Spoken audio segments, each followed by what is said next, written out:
Few relationships in music history carry as much weight, warmth, and unresolved tension as the one shared by Paul McCartney and George Harrison. They began as two Liverpool schoolboys chasing the same dream. But the pressures of global fame slowly turned a simple friendship into something far more layered. A bond built on loyalty, but strained by competition, silence, and years of things left unsaid. Only decades later did Paul begin to speak openly about it, revealing just how much history sat beneath the surface of two men the world saw as inseparable. From the outside, McCartney and Harrison looked like an unshakable partnership. Behind the scenes, though, quiet friction had been building for years. Paul, naturally assertive and increasingly seen as the band's creative anchor, took charge of direction and detail. George, gifted but often overlooked, found it harder and harder to carve out space for his own musical voice. Their differences went beyond professional disagreement. Paul's drive for perfection and his instinct to lead began clashing with George's growing pull toward independence and spiritual exploration. What outsiders experienced as polished records and effortless performances was, in reality, the product of two men navigating frustration, distance, and years of unspoken grievance. That frustration surfaced most clearly in the studio, where Paul's tendency to direct other musicians, including George, created friction. In one especially raw moment, George told Paul he'd play whatever pleased him or not play at all. It was a small outburst with a long history behind it. For years, George had written songs that were quietly pushed to the margins while Lennon-McCartney compositions took priority. That imbalance left a mark that would take decades to fully address. And yet, publicly, neither man ever fully admitted how deep the rift ran. They kept up appearances of mutual respect while the real story stayed hidden, a story shaped as much by admiration as by resentment. Paul's leadership was sometimes read as domineering, and George's patience was often mistaken for quiet acceptance, when in truth he was fighting to be heard within a band whose identity kept shifting beneath him. Even as the Beatles' fame grew to unimaginable heights, the two men were drifting, bound by shared history, but pulled apart by diverging priorities.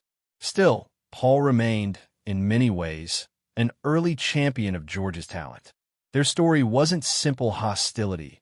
It was contrast, warmth shadowed by discord, mentorship tangled with rivalry. To understand how it got there, the story has to start where it began, two teenagers on a bus in Liverpool.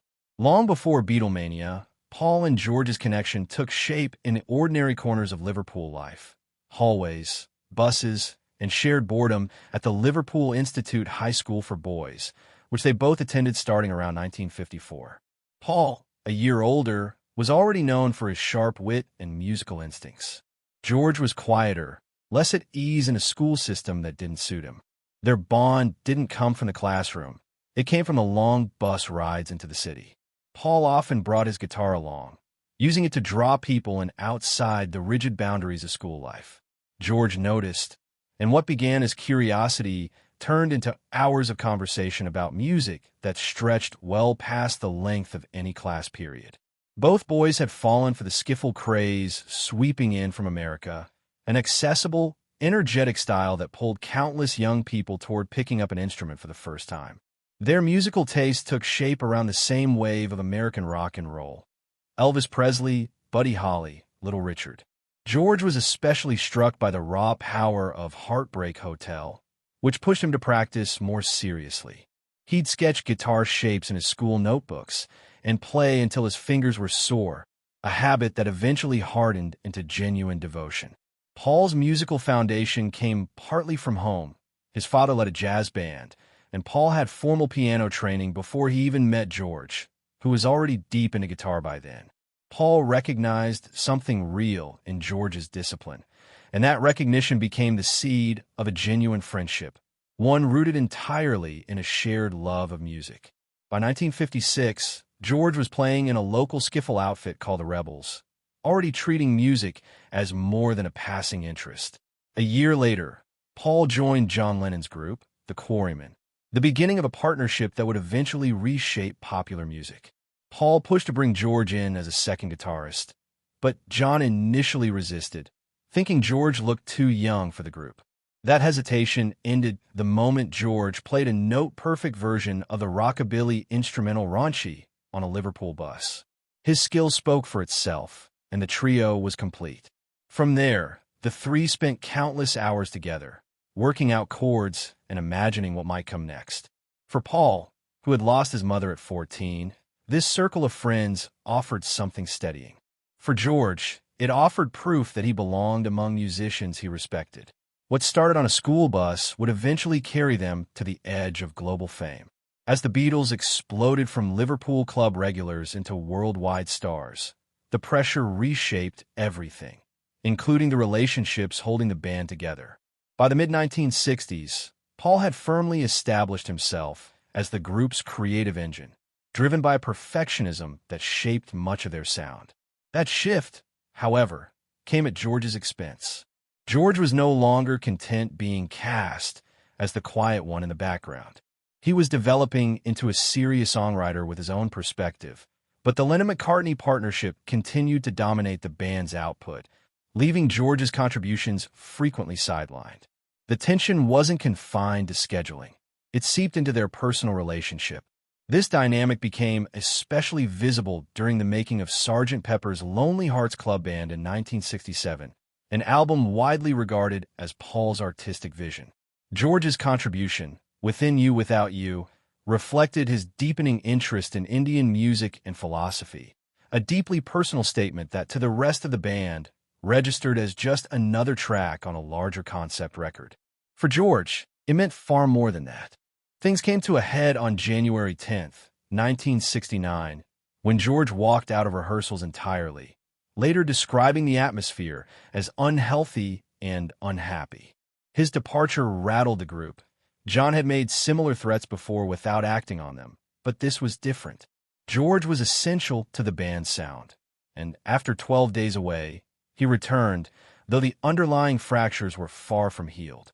The song Wah, written the day he left, captured exactly how suffocating that period felt to him.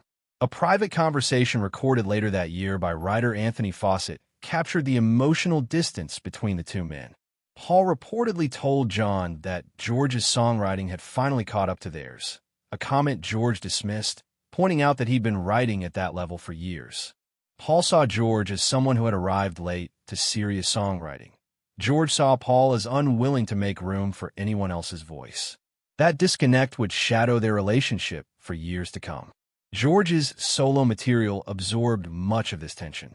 His 1970 album All Things Must Pass included Run of the Mill, with lyrics widely read as a direct message to Paul about lost friendship, a clear sign that the wounds from this period had found their way into his music.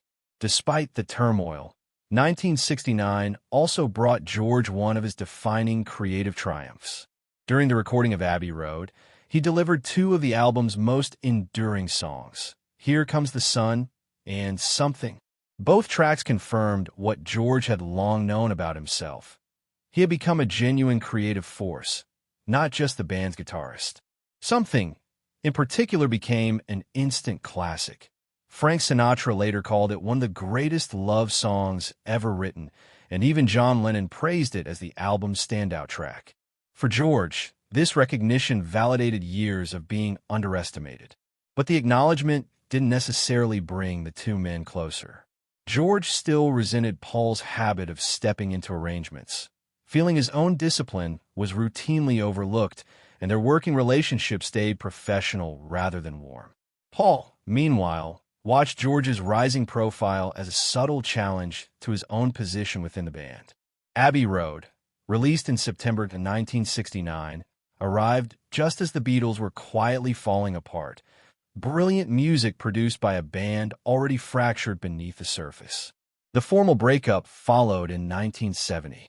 George moved quickly into his solo era, releasing the sprawling triple album All Things Must Pass in 1970, a clear declaration of the artist he'd become outside the Beatles' shadow. Paul launched his own solo career with McCartney, then formed Wings. Both found major success independently, but their old rivalry didn't disappear. It simply changed shape. Throughout the 1970s, their friendship remained inconsistent, marked by cool stretches and occasional distance. George admitted he found Paul difficult to be around and said he'd happily play music with John again, but couldn't picture doing the same with Paul. Paul, for his part, kept a composed public face even when George's comments stung privately. There was a brief opening for reconciliation when George